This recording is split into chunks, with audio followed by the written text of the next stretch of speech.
Baik, Assalamualaikum warahmatullahi wabarakatuh. Perkenalkan, nama saya Risa Putri, 2020 Prodi PGSD kelas 5H, mata kuliah pengembangan IPS SD. Baik, di sini saya akan memaparkan materi PowerPoint yang berjudul Identifikasi Permasalahan-permasalahan pembelajaran IPS di SD. Baik, IPS dikenal sebagai Social Studies yang didefinisikan Edgar B. Wesley sebagai ilmu sosial yang disederhanakan untuk tujuan pedagogis.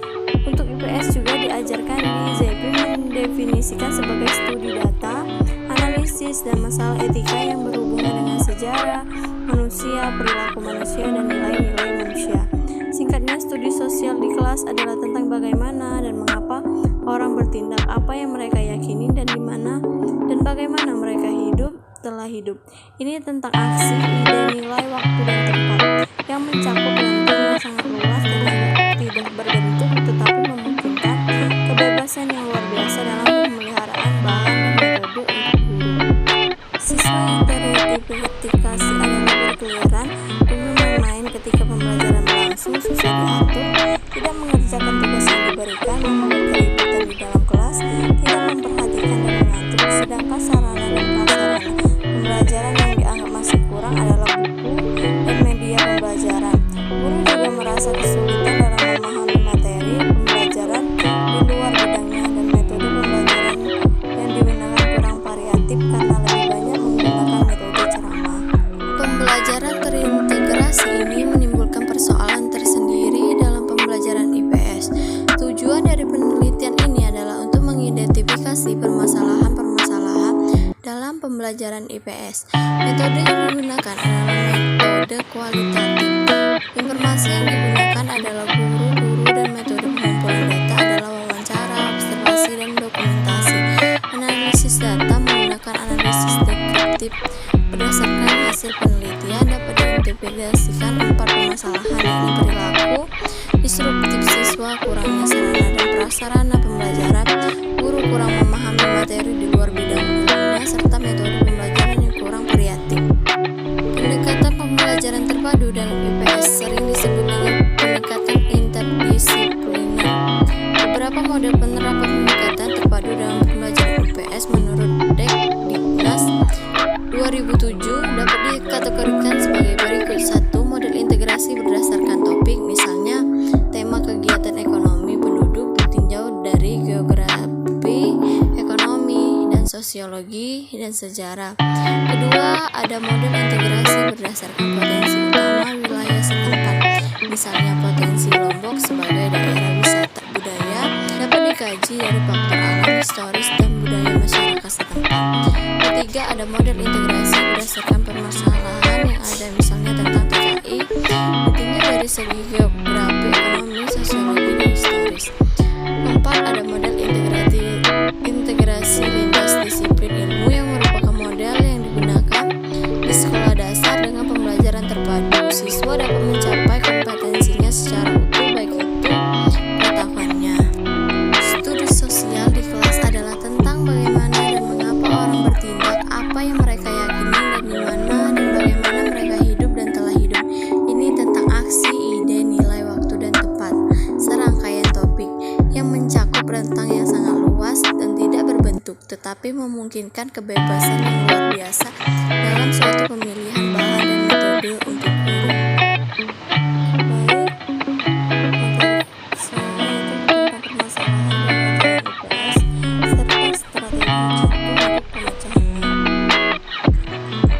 Istilah ilmu pengetahuan sosial.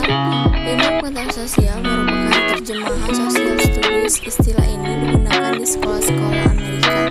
IPS dapat diartikan dengan penelaahan atau kajian tentang masyarakat. Dalam mengkaji masyarakat, guru dapat melakukan kajian dari berbagai praktik sosial seperti kajian melalui pengajaran sejarah, geografi, ekonomi, sosiologi, antropologi, politik, pemerintahan, dan aspek psikologi sosial yang disederhanakan untuk mencapai tujuan suatu pembelajaran. IPS bukan ilmu sosial dan pembelajaran. IPS yang dilaksanakan baik pada pendidikan dasar maupun pada pendidikan tinggi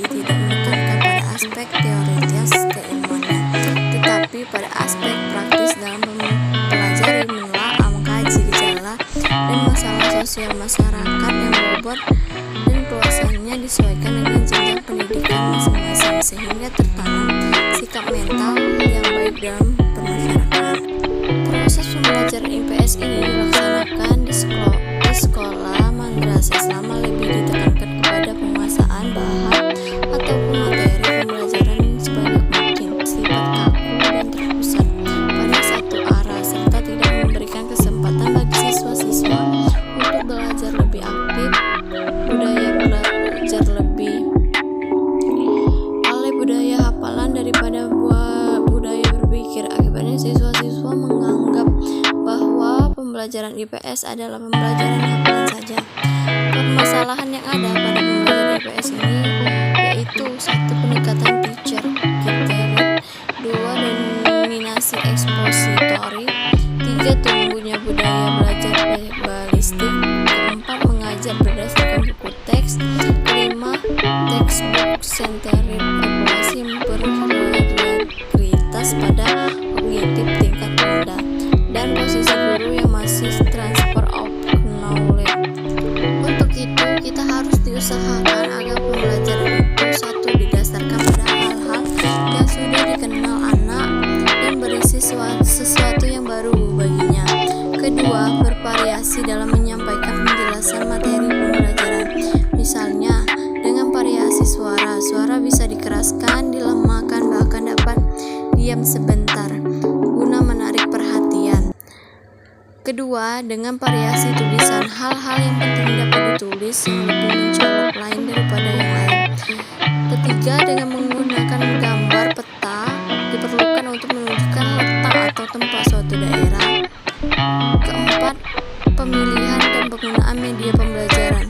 Media pembelajaran adalah segala sesuatu yang dapat membantu dan digunakan untuk menyampaikan bahan pembelajaran untuk mencapai tujuan pembelajaran. Kesimpulannya, berdasarkan penjelasan tadi diketahui bahwa permasalahan dalam pembelajaran IPS ini sungguh sangat kompleks, dimulai dengan paradigma lama yang masih terus berkembang, budaya belajar yang verbalistik, metode Rahma, dan strategi ekspositori, dan pembelajaran yang berpusat pada guru dan buku paket, sehingga siswa akan cepat mudah bosan karena suasana pembelajaran sangatlah monoton. Pemberian perhatian dan motivasi harus tetap dilakukan bagi siswa, dan strategi pembelajaran yang menyenangkan serta mengaktifkan siswa harus terus dapat divariasikan, salah satunya seperti strategi critical incident.